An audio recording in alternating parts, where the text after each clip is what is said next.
ప్రకృతి వైపరీత్యాలు విపత్తులపై ప్రజలు అవగాహన కలిగి ఉండాలన్నారు నల్గొండ ఫైర్ అండ్ డిజాస్టర్ జిల్లా అధికారి సందేశ్ కుమార్.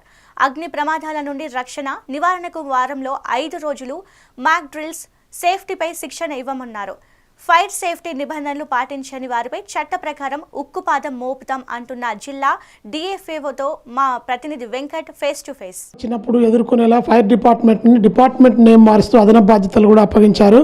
డిసెంబర్ 6, 2024న సీఎం రేవంత్ రెడ్డి అదనపు బాధ్యతలు అప్పచెప్తూ మార్చినటువంటి ఫైర్ డిపార్ట్మెంట్కి సంబంధించిన నల్గొండ జిల్లా ఫైర్ అధికారి సందేశ్ కుమార్ మనతో ఉన్నారు.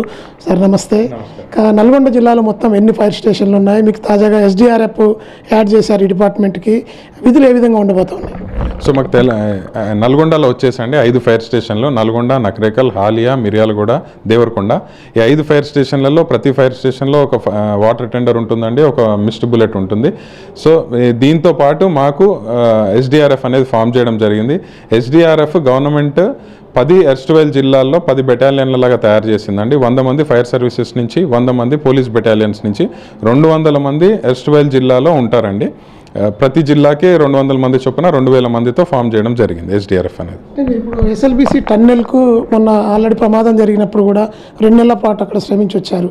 మీ డిపార్ట్మెంట్ పరిధిలో అంత ఎక్విప్మెంట్, అలాంటి ప్రమాదాలు జరిగినప్పుడు ఎదుర్కొనేంత స్టాఫ్ ఉన్నారా? సో SLBCలో మాది 2 మంత్స్ ప్లస్ ఆపరేషన్స్ చేసామండి.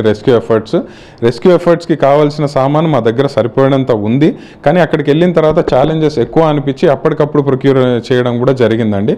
So we are equipped to handle such kind of disasters as of now అండి.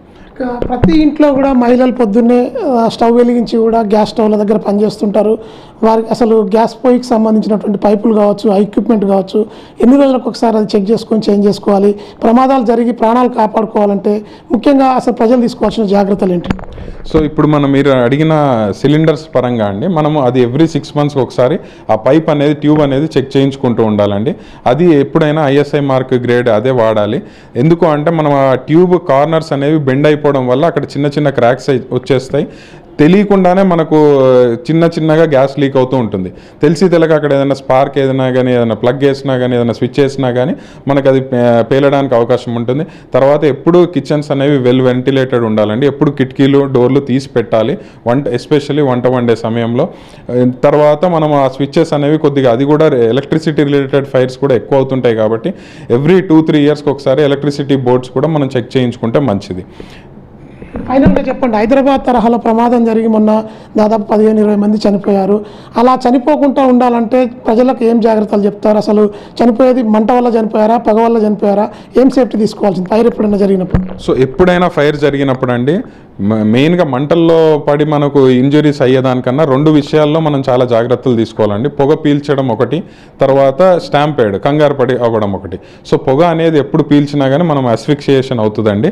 కాబట్టి మనం ఆ పొగ పీల్చొద్దు. పొగ పీల్చకుండా ఉండాలి అంటే ఏం చేయాలి అని అంటే, ఏదైనా ఫైర్ జరగగానే ఏదైనా తడిబట్ట కానీ లేకపోతే నార్మల్ది కానీ క్లాత్ మన ముక్కు కట్టేసుకొని నేలకి ఎంత దగ్గర అయితే అంత దగ్గరగా వెళ్ళి పాక్కుంటూ బయటికి వెళ్ళిపోవాలండి. So as soon as possible మనం బిల్డింగ్లోంచి ఎవాక్యుయేషన్కి మనం ప్రయారిటీ ఇవ్వాలి.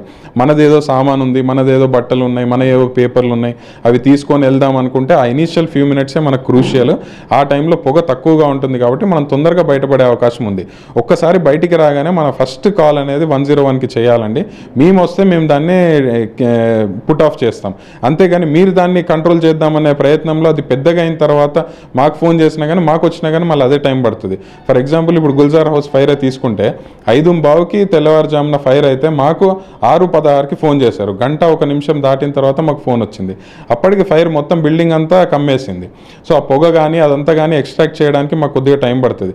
అదే మాకు ఇనీషియల్ 5-10 మినిట్స్లో కాల్ వచ్చి ఉంటే అంత పెద్ద డిజాస్టర్ జరుగుండేది కాదనేది మా అనాలిసిస్ అండి.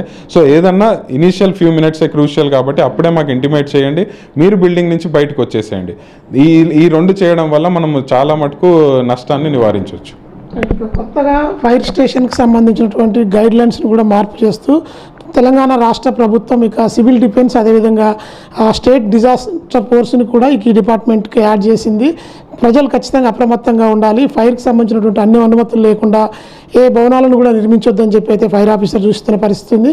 ఇక నల్గొండ జిల్లా ఫైర్ పరిధిలో ఇప్పటి వరకు 5 పోలీస్ స్టేషన్లు, ఫైర్ స్టేషన్లు ఉన్నాయి. వీటి పరిధిలో మొత్తం కూడా అత్యాధునిక సాంకేతిక పరిజ్ఞానం ఉన్నటువంటి ప్రకృతి వైపరీత్యాలను ఎదుర్కొనేటువంటి SDRF సంబంధించినటువంటి ఎక్విప్మెంట్ మొత్తం ఇప్పటికే వచ్చి ఉంది. ఎలాంటి సేవలైనా, ఎలాంటి విపత్తులైనా సరే ఫైర్ డిపార్ట్మెంట్ నుంచి అందిస్తామని చెప్పి జిల్లా ఫైర్ ఆఫీసర్ చెప్తున్న పరిస్థితి ఉంది. అదేవిధంగా ఇటు మహిళలు కావచ్చు, అదేవిధంగా ఫైర్ జరిగినప్పుడు భూమిని పాక్కుంటూ కూడా బయటకు వెళ్ళిపోయేందుకు ఇక ఫస్ట్ అయితే ప్రయత్నం చేయాలని చెప్పి కూడా వారు సూచనలు ఇస్తున్న నేపథ్యం అయితే ఉంది. మధుతో వెంకటరెడ్డి, మెగా 9 టీవీ, నల్గొండ.